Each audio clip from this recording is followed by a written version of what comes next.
So the question on the table is, brands are taking the programmatic buying in-house. Is that a good or a bad thing? And what does that mean for the agencies? So I think the reason brands are bringing it in-house is to better understand the data and what that means for them about the consumers, because typically large brands don't have a direct relationship with consumers.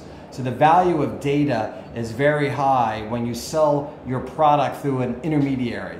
So if I'm a brand who sells through, let's say, a supermarket, the client or the customer is really associated with the supermarket, and I as a brand don't necessarily know much about them. So I think that's a major driver, is to understand and insight and have control over what's happening.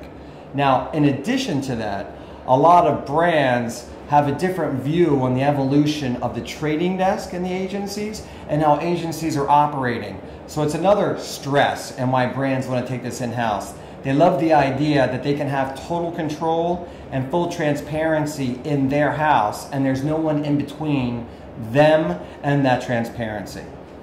Now, the way that agencies can do well in this space is by adding a tremendous amount of value to that experience. And the way that they do that is by bringing together multiple clients and generating insights that are non-competitive for those particular brands. I used to work for a company called Procter & Gamble. It's a wonderful company that's the largest spender of TV in the world. But at the end of the day, I worked on Ivory, Joy, and Dawn brands. The Tide product manager did not want the same media that we wanted.